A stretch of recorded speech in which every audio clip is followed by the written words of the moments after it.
Idineklara ng sufficient in grounds o sapat ang basehan ng mga impeachment complaint laban kay Vice President Sara Duterte. Para po sa detalye, nasa linya ng telepono si Marian Enriquez. Marian, anong nangyari dyan ngayon at ano na ang susunod na proseso?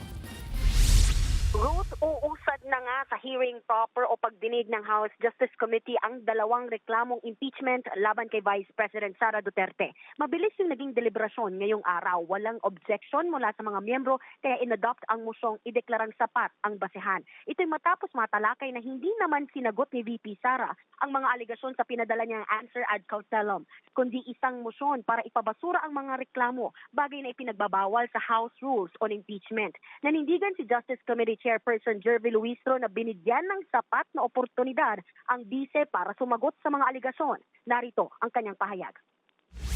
The Honorable Tino, I think it was him who made mention of the possibility of the respondent going to the Supreme Court again. I maintain the position that the committee observed the necessary requirement of due process. As a matter of fact, the filing of answer is part of due process, but it was not substantially availed of.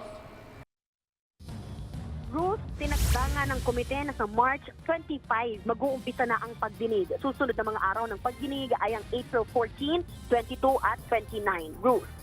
Marian, yung mangyayaring pagdinig, sabi mo simula sa March 25, ibig sabihin required na rin na magpadala dyan ang mga kinatawan. Anong inaasahan natin dyan? Yung mga kinatawan ni VP Sara, kailangan mag-attend na rin yan?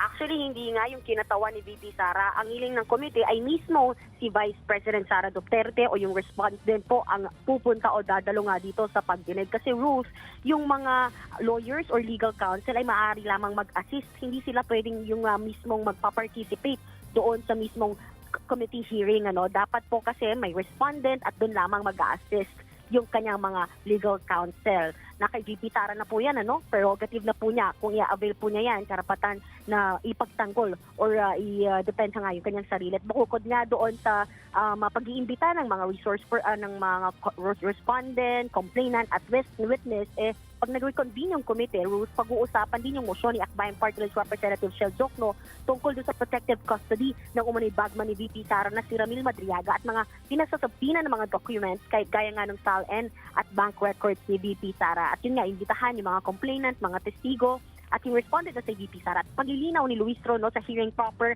tanging mga miyembro lamang ng Justice Committee ang maaring mag-direct at cross-examine sa mga testigo. Meron lamang 60 session days ang komite na deadline para magsumite ng kanilang report sa plenaryo. Sa ngayon ay nasa 10th calendar session day na ang komite. Sa kanilang ang pagtataya, nasa 5 linggo yung 5 buwan yung 60 session days, bagay na hindi naman daw abutin ng ganun katagal ang deliberasyon sa komite. Yan muna ang latest. At dito sa Kamara, balik sa Ruth. Yan po ang Express Report ni Marian Enriquez. Mga kapatid, Ruth Cabalco, para sa mabilis na pasada ng mga balitang dapat niyong malaman, mag-follow at mag-subscribe sa social media pages ng News 5.